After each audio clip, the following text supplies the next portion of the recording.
So today we have Ant-Man, which was a trailer that premiered on Tuesday during Agent Carter. Yeah. Kind of fun fact. Fun fact. She might be in this movie, or she is, and she's listed as a character in this movie. Agent Carter, Agent, really? Agent Carter. This directed by Peyton Reed. Yes. Who's also done Yes Man and Bring It On. So I have a little hope. Yeah, in but the direction. I wish it was still Edgar Wright. I mean, there was creative differences between him and Disney. When he was attached for like 8 years prior. Yeah, it was like crazy. He did the story work, he did everything, and then he was like, oh, Disney wants to take it in this direction, I want to take it in this direction, bye. Which really pisses me off because, first of all, he did Scott Pilgrim, and that was amazing. But it didn't make a lot of money. It has a really cool cult following, and it was so good. It was a really good movie. It was a really good movie. He's really good at directing visual comedy as well. Whereas this Peyton Reed guy, like, Yes Man was enjoyable, I would say, but it wasn't the best movie. Like, Where's Hot Fuzz and, you know, Shaun of the Dead are some of the best comedies of all time. So we got Paul Rudd in this movie. Yeah, we do. He plays the main character of Scott Lang. Himself. I'm sorry, Scott Lang. Yeah. Yeah. And then you got Evangeline Lilly. She's back, yeah. Yeah, come on.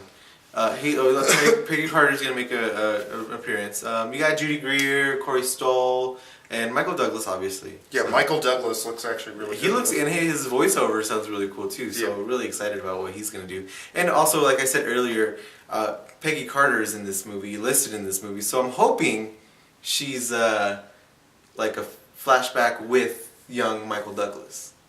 It would be pretty cool to see that. You know, it kind of makes the worlds come together to Captain America and now Ant-Man. You know? Yeah. So for an origin story, it kind of has this weird tone. It's almost like the Guardians of the Galaxy tongue-in-cheek, but at the same time it doesn't look like it's going to be as good though. It doesn't. It's just there's some elements missing. Yeah, Guardians of the Galaxy has that like 80s music theme that this movie doesn't look like it has like that theme at all. Yeah, at all, yeah. But at the same time, you look at the Marvel movies like Guardians of the Galaxy and you have to say like that movie was really well done. So this movie has the potential of being really well done. Yeah. Especially with all the background support like, you know, Kevin Feige and the rest of the producers at Disney. I am really weary about this movie.